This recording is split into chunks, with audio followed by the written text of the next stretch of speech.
വാസ്തവം എൻ്റെ ഒരു വാഹനമാണ്. ആ വാഹനം ഞാൻ പേഴ്സണലി ഇപ്പം എന്നെ ഫോളോ ചെയ്യുന്ന ആൾക്കാർക്ക് ഇൻസ്റ്റാഗ്രാമിൽ ഞാൻ 5 വർഷമായിട്ട് ഞാൻ ഉപയോഗിക്കുന്നതാണ്. അതിൻ്റെ മുമ്പത്തെ ഓണേഴ്സും ഇത് 1999 1999 രജിസ്റ്റർ ചെയ്ത വാഹനമാണ്. അപ്പോൾ ഇന്നലെ RT ഓഫീസർ വന്നപ്പോഴും അവരതിൻ്റെ രജിസ്ട്രേഷൻ വെരിഫൈ ചെയ്തു, ഷാസി നമ്പറിൽ എന്തെങ്കിലും ടാമ്പർ ചെയ്തെന്നുള്ള വെരിഫൈ ചെയ്തു, എല്ലാം വെരിഫൈ ചെയ്തിട്ടാണ് പോയത്. അപ്പോൾ അതെല്ലാം ജെന്യുവിനാണ്. അപ്പോൾ ആ ഒരു വാഹനമാണ് എൻ്റെ കസ്റ്റഡിയിലുള്ളത്, എൻ്റെ വാഹനമാണ്.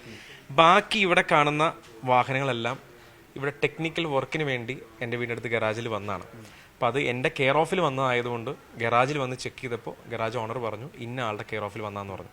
അപ്പം അങ്ങനെ എൻ്റെ കെയർ ഓഫിൽ എന്നോട് ഈ പറയുന്ന വാഹനങ്ങളുടെ ഉടമയിൽ നിന്നും ഡോക്യുമെൻറ്റ്സ് എല്ലാം സബ്മിറ്റ് ചെയ്യാൻ എന്നെ ഏൽപ്പിച്ചേക്കുന്നത്, എൻ്റെ കെയർ ഓഫ് എന്ന് പറഞ്ഞുകൊണ്ട്. അതൊന്നും എൻ്റെ വാഹനങ്ങളല്ല, ഒറ്റ വാഹനമേ ഉള്ളൂ.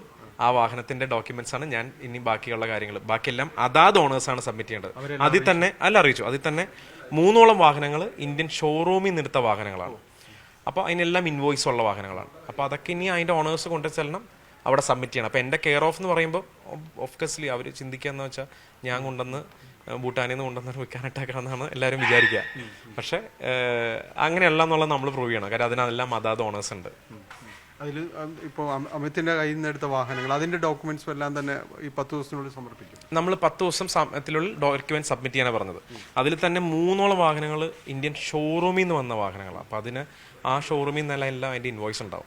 അപ്പോൾ അതൊന്നും അതിൻ്റെ പ്രോബ്ലം ഇല്ല. അല്ലാത്ത വാഹനങ്ങൾ ഏകദേശം 99-ലും 2000-ലും ഇന്ത്യയിൽ രജിസ്റ്റർ ചെയ്ത വാഹനങ്ങളാണ്. അപ്പോൾ ഇനി ആ രജിസ്ട്രേഷൻ യാതൊരുവിധ തട്ടിപ്പോടെ ചെയ്തതല്ല എന്നുള്ളത് അവർക്ക് ബോധ്യപ്പെടണം. അപ്പോൾ അത് കഴിയുമ്പോൾ മാത്രമാണ് നമുക്ക് അവർ വണ്ടി വിട്ടു തരുള്ളൂ.